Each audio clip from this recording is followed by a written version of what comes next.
Ici, la nature offre le décor, mais ce sont bien les hommes qui ont écrit l'histoire qui va avec. Du village de Conques, trésor roman, perdu au milieu de nulle part, au canyon de Bozoul, curiosité géologique, en passant par les granges médiévales des Bourrines, sauvées des ruines, ou le marché aux bestiaux de Lessac, vous allez découvrir des paysages, des villages et des hommes qui ont un point commun, une forte personnalité, cap sur le Rouergue, un pays de caractère.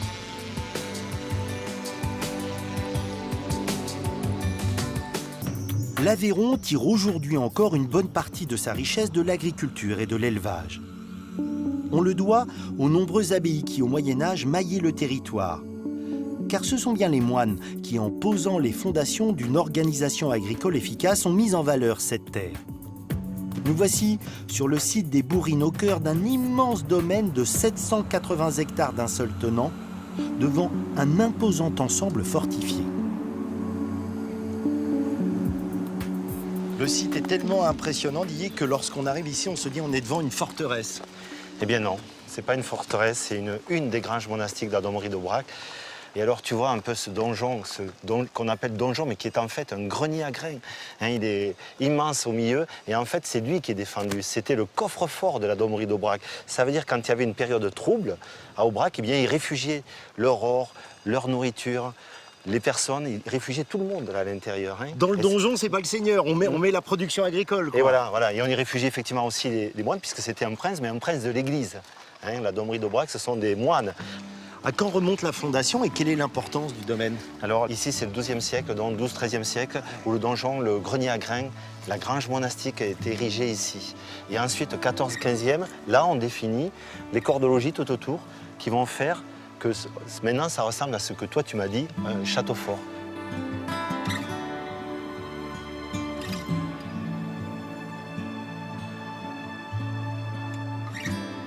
Le domaine ne va cesser de se développer au point de devenir au XVIIIe siècle l'un des plus importants de France.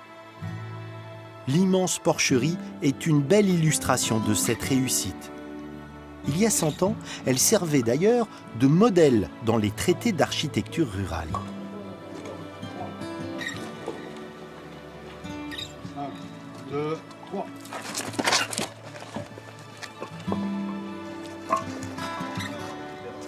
Qu'est-ce qui se passe là, Didier?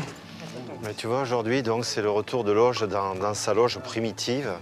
Donc c'est un moment symboliquement fort, puisque ça marque la fin des travaux de la restauration de cet ensemble, de ces porcheries. Tu dis fin de restauration, c'est-à-dire que ce bâtiment, il était dans quel état avant? Ah ben justement, je vais te montrer, voilà. Donc tu vois, c'était dans cet état.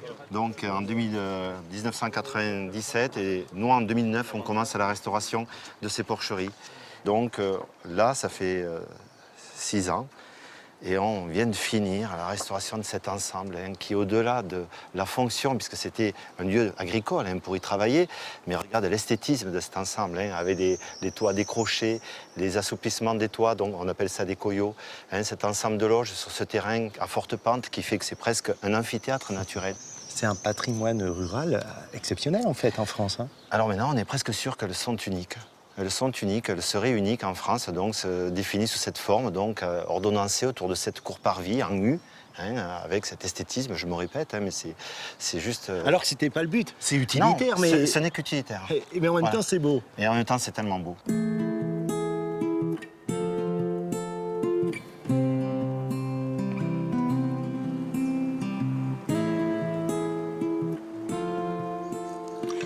Mais ça travaille de partout, Christine. Qu'est-ce qui se passe ici? Alors, ça se salit tout le temps, on a toujours du nettoyage à faire. Et comme c'est un lieu de visite, ici, on souhaite que ce soit toujours impeccable. Et là-bas? Et alors là-bas, c'est le mur du trapèze, que nous appelons le mur du trapèze de la gestion des eaux d'écoulement des Bourrines. C'est un nom très long, très compliqué, mais qui explique bien ce qu'est la gestion de l'eau ici. C'est quelque chose de fabuleux.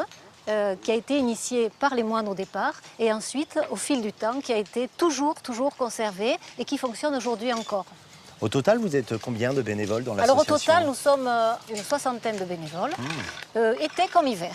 l'idée c'est un peu plus que protéger et sauvegarder Voilà. du patrimoine. L'idée, c'est un peu plus. On a au départ, bien sûr, la sauvegarde du patrimoine, mais au fil du temps, il s'est créé entre nous tous un esprit, je dirais, presque de famille. Au départ, c'est le patrimoine, mais après, c'est une autre dimension, c'est la dimension humaine, c'est l'aventure humaine. Voilà. Tu as les yeux qui brillent quand tu parles de tout ça, ouais. le sourire, Ouais. ça rend heureux Ça apparemment. rend heureux. Et ici, en plus, c'est un lieu choisi par des moines, donc il y a une dimension aussi un peu spirituelle et un côté apaisant. On est bien ici. Dans les images d'Épinal liées aux Aveyronnais, on dit parfois ils sont un peu pingres, près de Un leur peu sous. âpre, Ah. âpre au gain. Aprogain. parce que Mais dis donc, ici- généreux sur le reste quand même. Généreux, quand ils donnent leur amitié, c'est sans faille. Après, ce sont des gens qui sont habitués à travailler dur. Et c'est pour ça qu'ils sont à pro-gain, parce que c'est dur à gagner. Et donc, on fait attention quand on le dépense. Et quand il faut partager Et son quand il faut cœur, partager son cœur, son pain, son saucisson, eh ben c'est ça. C'est ça la convivialité avéronnaise.